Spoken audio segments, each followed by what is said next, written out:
Welcome back to day 12 of this Chronological Bible podcast series. Today, we're diving into chapters 32 to 34 from the book of Job, particularly the words of Elihu. It's a pretty intense moment in the book, don't you think? Absolutely. Elihu comes in with a lot of passion. He's young, and up until now, the three older friends have been arguing with Job. But Elihu's got something different to say. He's pretty upset with both Job and the three friends. Yeah, Elihu gets fired up when he sees the others struggling to defend their positions. He feels like Job's been justifying himself too much, and it's getting in the way of seeing the bigger picture. Right. Elihu's frustration is obvious. He even says his spirit is like wine in a wineskin ready to burst. He just has to speak. It's almost like he's been holding his breath through the entire conversation. And now he's ready to let loose. That's such a powerful image, wine about to burst. It shows how strongly he feels. But there's also something interesting about his approach. Elihu claims that wisdom isn't about age or experience, but about the Spirit of God in someone. Do you think he's suggesting that wisdom can come from unexpected places? Definitely. Elihu challenges the assumption that just because someone is older, they're automatically wiser. He says it's actually the Spirit of God that gives understanding. And he even criticizes the three friends for not being able to answer Job. He's ready to offer his own opinion. Now, no hesitation. It's kind of bold of him, isn't it? Especially considering he's younger. But that's what sets him apart from the others. His anger isn't just about Job's self-justification, but also about the failure of the three friends to engage meaningfully. Do you think Elihu is trying to teach the older men a lesson here? I think so. He's making a point that just because someone has a lot of years doesn't mean they have all the answers. Wisdom isn't just handed over by age. And Elihu seems to be saying that it comes from God's insight. He's kind of leveling the playing field here, suggesting that even a younger person can have deep wisdom. It almost feels like he's pushing back against tradition, doesn't it? It's like he's saying, hey, don't rely solely on age or experience. Be open to the idea that wisdom might come in ways you didn't expect. Exactly. And then he dives into his response to Job. He doesn't hold back. Job has been claiming his own righteousness, but Elihu points out that God is greater than man. He reminds Job that God doesn't owe anyone an explanation for his actions. Do you think Job was too focused on defending himself? It seems that way.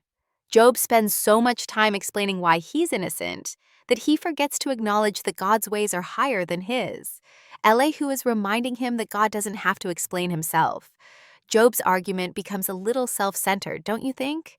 Absolutely. Elihu sees Job's complaint as a way of challenging God's justice. Job keeps questioning why God would let him suffer if he's innocent, but Elihu is pushing back, basically saying you can't accuse God of injustice just because you don't understand the full picture. And then Elihu goes on to talk about how God speaks to man, even in dreams, or through suffering. It's almost like he's saying that God communicates in ways we might not always recognize, but we need to pay attention. What do you think of that idea? I think it's really profound. Elihu suggests that God speaks in subtle ways, through dreams, visions, or even pain. He seems to be pointing out that God is always present, even when we don't see him or understand what's happening. It's a reminder that we may not get immediate answers, but that doesn't mean God is silent.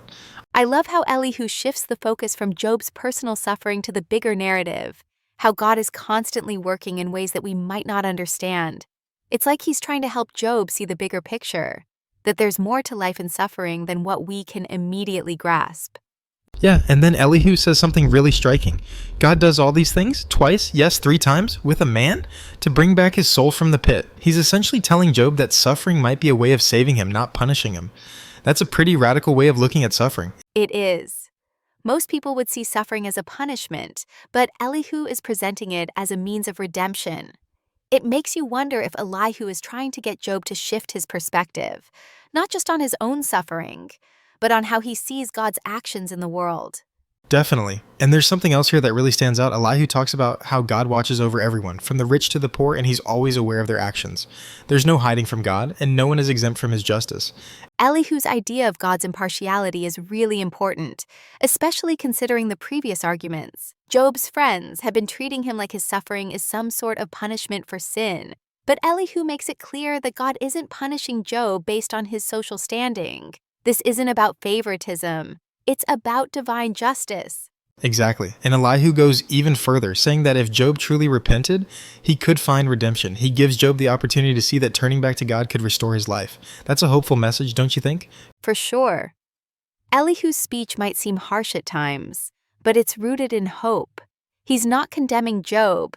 He's giving him a chance to rethink his approach and open himself up to God's guidance.